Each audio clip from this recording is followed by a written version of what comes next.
दुआएं कबूल भी होनी है और कुन भी कहा जाएगा। इसीलिए तो अल्लाह ने कहा है तू मांग मैं दूंगा।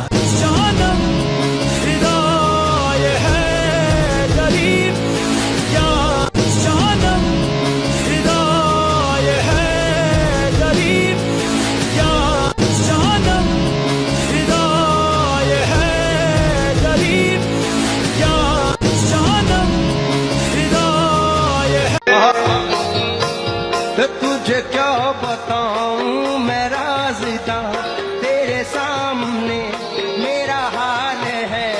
तेरी एक निगाह की बात है, मेरी जिंदगी का सवाल।